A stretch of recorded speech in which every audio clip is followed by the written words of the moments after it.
if we are ever going to be the city that we can be and should be, we need to be a community that is all about a level playing field for every citizen that wants to be involved. And we're not right now. And it is, one of the inherent things that I believe is that when quality of life is great for everyone, everyone benefits. So it's not just fixing what's wrong and helping a certain segment. Our entire community will be better once we tackle this and solve it.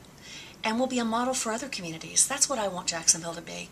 I want us to be the model, not the person running to catch up to the current times. Change doesn't just happen. Yeah. You got to make it happen. And it would be real easy to allow, well, that's the way it was, and we can't do anything about it, and that to take over. And if you could, it's too important not to work. I think it's beyond important. I think it's the matter of the life and future of our community and of our kids.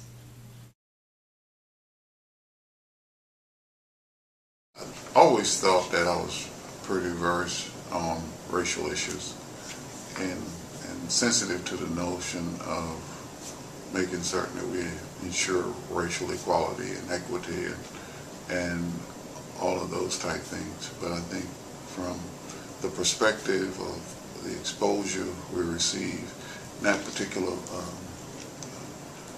workshop kind of sensitized me to the historical perspective and actually gave me a sense for not only the reality but some of the why. This is a great country, but the whole beginning of this country was based on structural racism. It was the way we got started. That was the way it happened, and it was sort of just continued to be reinforced with our government. And I guess the 60s, enough was enough. And I think for someone who was a history major, for the first time, unfortunately I have to say, in 65 years, I got it. Yeah. And it was that aha moment. Yeah. And I got it. It causes you not to take things at face value. The racism that still exists in society at all levels is not just from a person's heart. I think that's what I believed before, that if we could change hearts, that would do the trick. It's a much deeper part of our infrastructure of our society than I ever knew or dreamt. And that doesn't mean it's not solvable or fixable, but it does mean we need to be more diligent and look at solutions in different ways than if we were just dealing with the human heart.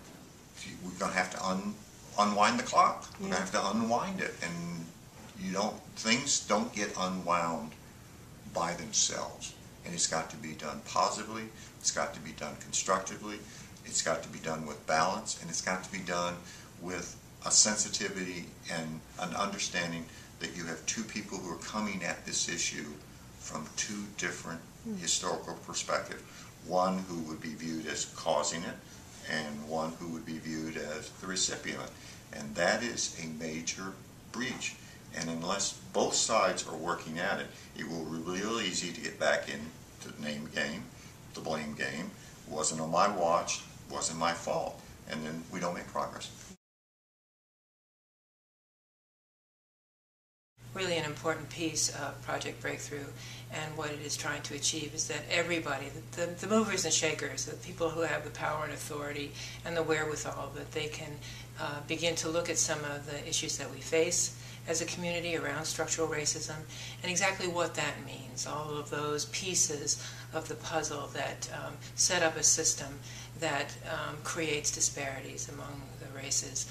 So for me, the experience of sitting at the table with people who are really invested in that change and see that there is a need for it and meet regularly and all the resources that come to the table to meet that end is a very powerful, first of all, a very powerful environment to be sitting in. To have the opportunity then to take that back and share it with my colleagues at the school district is also tremendous. The most significant impact was on some of the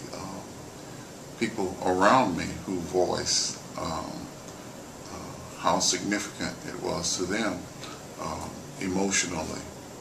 That 3 days that we spent together, I don't know another community that could have pulled together that group of people in one room for 3 solid days. It was the decision makers, the influencers, the people who truly turn public opinion and set community priorities.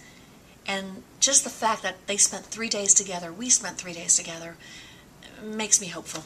Got some barriers here, but I really believe that this program and what this organization is doing is that we're making significant progress. I mean, we can have an open dialogue about it that we've not been able to do before without people getting defensive, without people, the blame game, pointing fingers, those type of things. But it's going to be a journey, and we got to just keep at it.